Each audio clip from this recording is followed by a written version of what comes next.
یو د هغه صفاتونه چې انسان کې پیدا شي رب العالمین د هغه سره مینه او محبت کوي هغه دا چې په الله باندې سړی توکل کوي توکل علی الله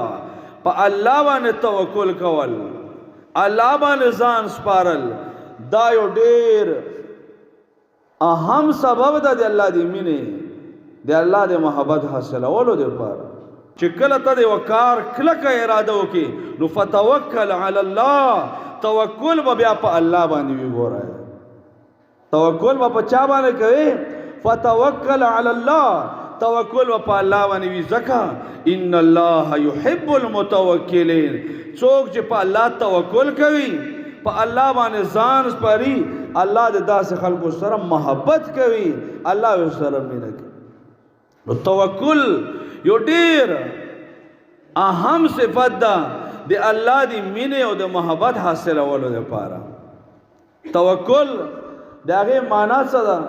ابن رجب حنبلی رحمه الله غ فرمایي جامع العلوم والحکم چې د توکل د تویل شي چې د زړه د ډوباله د تلنا په الله باندې اعتماد داسې کول چې د دنیا ټول خیرونه ټول خېګړې او د دنیا نقصان لري کول دا په اختیار دی الله کې خپل معاملات الله ته ورسپارل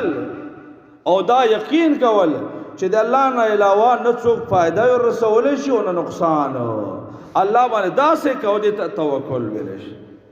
توکل علی الله الله رب العالمین مونږ ته دې ترغیب را کړی وتوکل علی الحي الذي لا يموت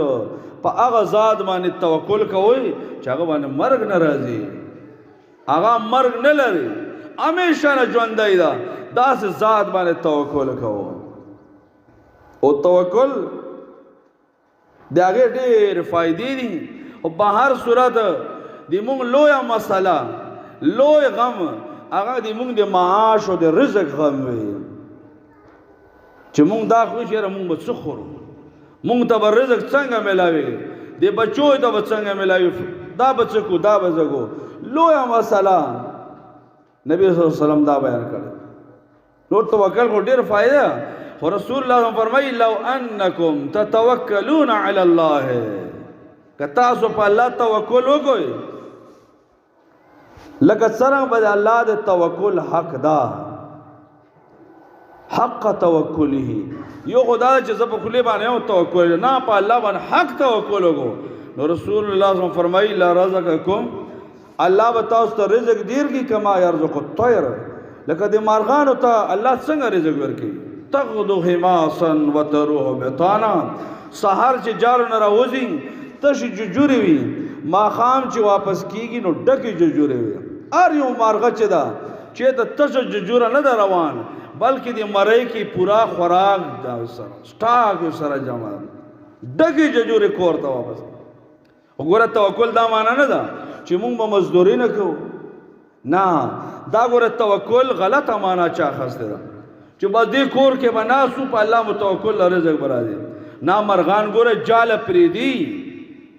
تغدو حماسا سهار د جالې نه ووځي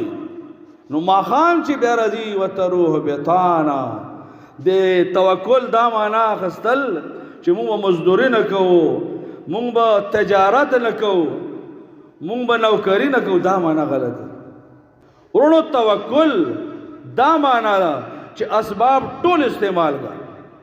اسباب استعمال کا